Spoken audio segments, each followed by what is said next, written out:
240mm 방사포가 이제 기술이 업그레이드 돼가지고 김정은이 이제 그걸 조종하는 모습이 나왔잖아요. 이게 뭐냐면 GPS가 플러스가 되고 꼬리날개가 변형이 되면서 예전에는 이제 지역 표적 사격이 가능했지만은 지금은 전표적 사격까지 가능할 정도로 이제 고도화되고 있는 추세거든요. 앞으로 이제 우크라이나 러시아 전쟁이 끝나게 된다면은 지금보다 더 북한의 무기 체계는 고도화되어 있을 거예요. 그런 AI를 집어넣는지 안 되는지 모르겠지만 그런 것들이 있는 어떤 도발이나 그런 것들을 실시간대 말씀하신 것처럼 실시간대 대응을 해서 무력화시켜야 돼요. 그래야 좀 걔네의 어떤 발전 속도를 늦출 수 있는, 템포를 늦출 수 있는 건데, 이거는 국가 주요 시설, 그 다음에 이제 주요 도시, 이런 곳에서는 그 AI가 탑재된 드론을 막기 위한 AI가 탑재된 대드론 체계가 반드시 구축이 돼야 되고, 도시 단위, 아니면은 이제 국가 중요 시설이 컴플렉스 단위가 있으면 권역별로 이런 식으로 해서 구축해 나가는 저희가 지혜가 필요합니다, 이제는.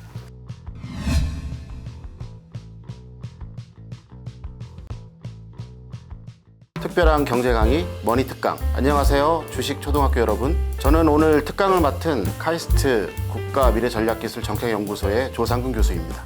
우리나라 같은 경우에는 국방혁신 4.0을 추진하고 있잖아요. 많이 들어보셨잖아요. 그 국방혁신 4.0이라는 것이 네 번째 우리가 이제 국방개혁을 하겠다는 의미도 있죠. 4.0에 담긴 의미가 이제 4차 산업혁명이기도 하고요. 거기에 핵심 키워드가 뭐냐? 지능형 유무인 복합 전투체계예요. 지능형 유무인 복합 전투체계. 무슨 말이냐? 아까 말씀드린 것처럼 우리가 인구 절벽 때문에 사람들 이제 전투원이 줄어들 수밖에 없잖아요. 우크라이나하고 동일한 현상이라는 거예요. 60만에서 계속 줄어들고 있거든요. 그러면은 앞에 있는 우리 북한군은 변하지 않고 있거든요. 위협은. 그렇게 되면 우리는 줄어들고 있는데 조금 변하지 않고, 오히려 걔네들도 첨단 과학 기술을 불러들어서 더 강력해지고 있는 모습을 보이고 있거든요. 핵도 있고요. 그러면 이걸 어떻게 대체할 거냐? 첨단 과학 기술로 우리 무장을 해서 우크라이나 전에서 제가 소개해드린 것처럼 규모는 작지만 전투 효과와 생존성이 이제 보장되는 강소군으로 갈 수밖에 없다. 그래서 지능형 AI를 해서 앞에는 사람이 직접 사는 게 아니라 무인 체계가 먼저 선도하고 후속을 사람이 하면서 이거를 티밍을 실시간대 해나가면서 전투 효과와 생존성을 보장된 가운데 적을 무력화시키겠다. 이 개념이거든요. 이거를 지금 저희가 집중적으로 추진하고 있는 거죠. 저희가 계속해서 병력이 줄어들고 있지 않습니까? 인구 절벽의 영향도 가장 크죠. 그렇게 하면서 아까 말씀드린 것처럼 미 해병대 같은 경우는 오히려 AI를 하기 위해서 사람이 더 늘었다. 이해 안 되는 어떤 말을 해주면서 제가 말씀드렸잖아요. 근데 그 사람의 늘어남이 결국엔 자율화의 줄어듦을 위해서 하는 거잖아요. 그러니까 일부 전진을 위한 2부 후퇴처럼 이게 아까 말한 것처럼 AI에 관련된 모든 무기 체계들은 진화론적으로 발전이 됩니다. 데이터 축적이 되면서요. 그렇기 때문에 우리나라도 지금 1단계에서 반자율형 그 무기 체계를 시범 운용하는 것들. 그래서 예를 들면 DMZ에 있는 그 철책선에 과학화 경계 체계를 한다던가, 일부 이제 전투원들을 지원하는 어떤 드론인가 로봇을 이제 시범 운용하고 있는 상황에 있는 것이죠. 가장 큰 문제는 뭐냐면, 지금 이제 우리 사회에서 고속철도가 있잖아요. 제가 명칭을 말씀 안 드릴게요. 근데 그 고속철도보다 더 빠른 게 나왔어요. 근데 문제는 뭐냐면, 선로가 노후화됐어요. 그러면은 더 빠른 고속철도가 나왔다 할지언정 빨리 운용할 수 있습니까? 지능형 유무인 복합 전투체계도 그런 게 있어요. 그걸 기반 체계라고 하는데, 뭐가 있어야 되냐면, 인공위성 중심의 초연결 네트워크가 있어야 돼요. 왜 그러냐면 이 스위치 블레이드가 떴어요. 앞에서 정찰을 통해 갖고 여기 장입이 됐어요. 근데 저 카메라를 때리는데 지금은 여기 카메라가 저 위치에 있는 거예요. 근데 전투에서는 다 움직이잖아요. 근데 여기에서 이제 저거를 그 카메라 위치를 보는 정찰 드론이 이거가 실시간 소통이 안 돼 갖고 3분 후에 여기에다가 좌표를 준 거예요. 그럼 얘는 절로 돌진하겠죠. 근데 저기 바보가 아니잖아요. 생존성을 위해서 왔다 갔다 하잖아요. 근데 이 카메라가 우측으로 이동해 있는 거야. 그럼 여기는 어떻게 되죠? 아무것도 없는 곳에 때리거나, 아니면 그 사이에 진출한 아군을 때릴 수 있거나, 아니면 그 사이에 이쪽으로 들어온 민간인을 때릴 수 있는 거예요. 거기서 지금 나타나고 있는 게 뭐죠? 우크라이나에서 스타링크예요. 스타링크는 뭐죠? 저궤도에서 하고 있는 군집형 위성들이 양탄자처럼 쫙 깔린 거잖아요. 일부가 이제 부셔지더라도 다 기능할 수 있도록. 그래서 우주 공간에서 저희가 그 가장 좋은 목을 저궤도라 하거든요. 왜냐면은 지구로부터 가깝기 때문에 실시간 송수신 거리가 짧아요. 그리고 많이 깔 수 있기 때문에. 그래서 제가 좀 지금 우리 국가에서도 지금 전략적으로 하고 있는데, 저궤도에 초소형으로 군집형으로 저희도 이제 그 사업에 진입을 하거나 지금 하고 있죠. 그래서 이제 우주 통신을 저희가 사용할 수 있도록 그런 여건을 마련하거나, 근데 그거는 확정된 미래예요. 돈도 많이 들어가잖아요. 그러면 지금 계획하고 있는 거는 계속해서 개발해 나가고, 대신에 이제 미국의 스타링크라든가 다른 어떤 서비스가 있잖아요. 그런 걸 대여해서 쓰면 되는 거예요. 그런 것처럼 해서 결국에는 어떤 통신망이 단절되지 않도록 회복 탄력성을 강화할 수 있는 이제 그 저궤도에 있는 초소형 그 우주 인터넷 통신망, 그런 것들이 되게 필요한 거고요. 정찰 드론에서 정보가 이제 타격 정보를 딱 주고 얘한테 장입을 하고 마지막에 사람이 결심해서 때리잖아요. 그러면은 그 결심을 한 사람이 그 표적을 봐야 돼요. 그래서 이제 예를 들어서 아무리 정찰 드론이 하더라도 그게 예를 들어서 못 본 게 있을 수 있잖아요. 예를 들어서 그 안에 딱 봤는데 사람이 좀 숨어 있거나, 그러면 얘는 이제 그걸 못 봤어요. 근데 이제 다른 어떤 첩보에 의해서 딱 들어갔을 때 얘만 보는 게 아니라 중첩으로 해서 이중으로 하거든요. 사람이 좀 어린애가 있었어요. 그러면 어떻게 해야 되죠?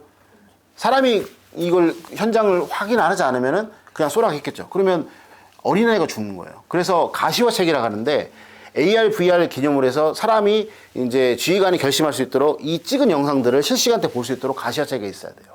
그래서 인공지능이 장착된, 탑재된 어떤 무기체계가 실시간 어떤 데이터를 송출할 수 있는 위성 기반 초연결 네트워크, 그 다음에 그런 것들을 마지막 결심할 수 있도록 최종 확인할 수 있는 VR, AR 기반의 어떤 가시화체계가 없으면은, 이 삼박자가 없으면은 이거는 전투 효율성이 떨어져요. 이런 어떤 무기체계의 어떤 그 플랫폼에 집중하는 것도 중요하지만, 이것들이 잘 운영될 수 있도록 필요한 어떤 아까 선로, 기반 체계도 신경을 써야 되고, 그 중요한 게보다 위성 중심의 초연결 네트워크, 그 다음에 VR, AR 기반으로 한 가시화 체계, 이런 것들을 동시에 개발을 해야 되는 거죠.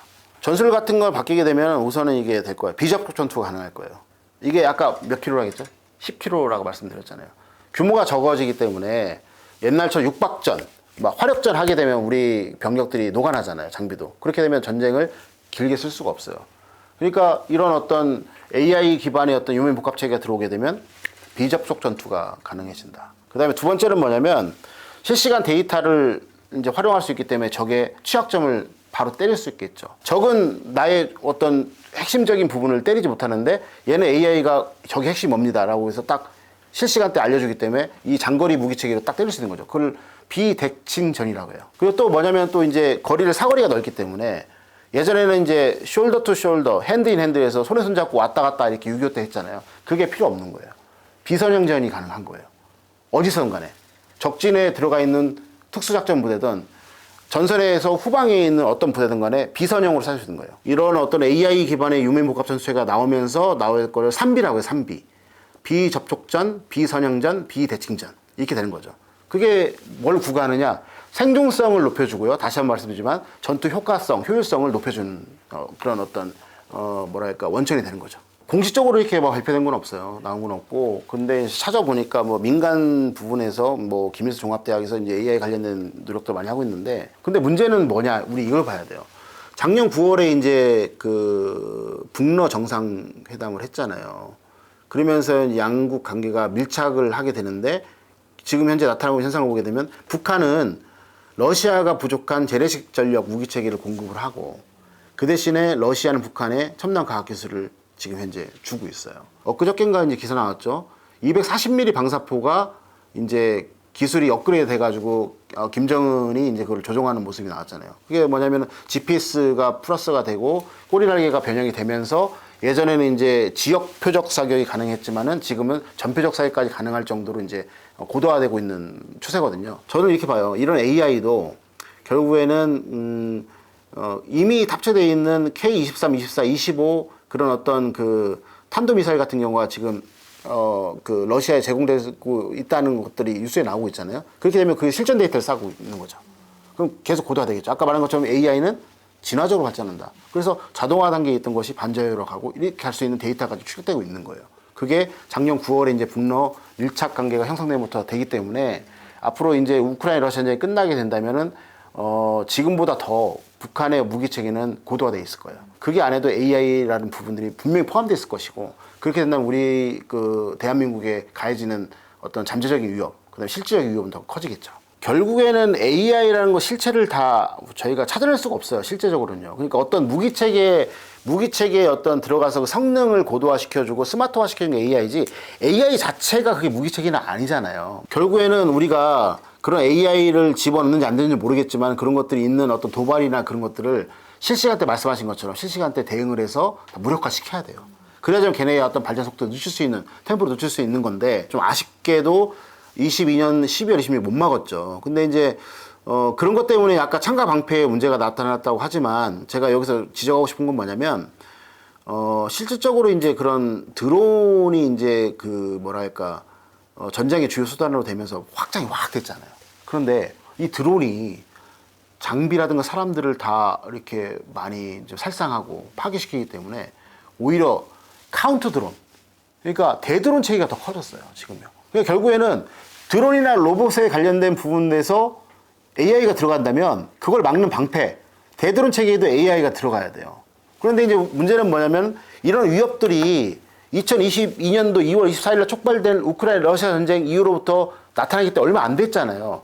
우리나라뿐만 아니라 모든 나라가 거기에 대한 어떤 대비책이 별로 없는 거예요. 그래서 결국에는 우리가 드론의 지능화도 봐야 되지만, 그 다음에 로봇의 지능화도 봐야 되지만, 카운터 로봇, 카운터 드론 그 시스템도 같이 봐야 된다는 거예요. 그래서 이런 것들을 개발을 해가지고 해야 되고, 북한의 어떤 2022년 12월 26일 도발을 봤을 때는 저희가 사실은 이제 걔네가 기만 전술을 썼잖아요.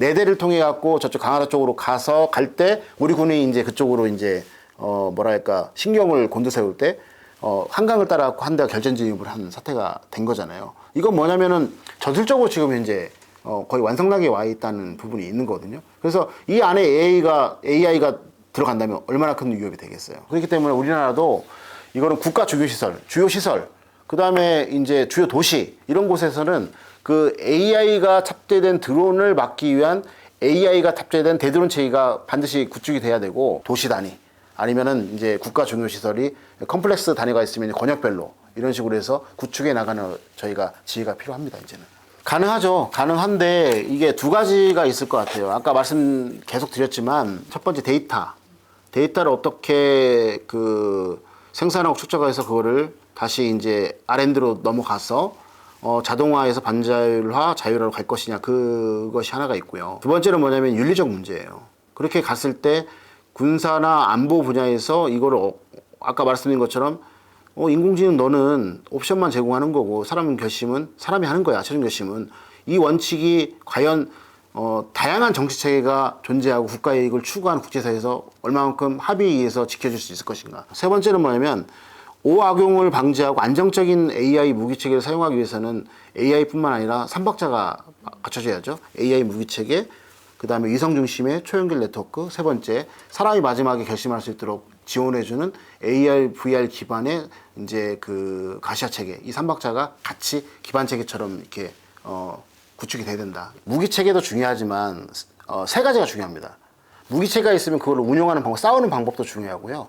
그것을 직접적으로 운용한 사람의 조직과 편성이 중요해요. 그래서 결국엔 싸우는 방법, 무기 체계, 조직 편성 이 3박자가 이루어져야지만 이제 AI 무기 체계가 현실화되는 거예요. 중요한 건 결국 사람이다.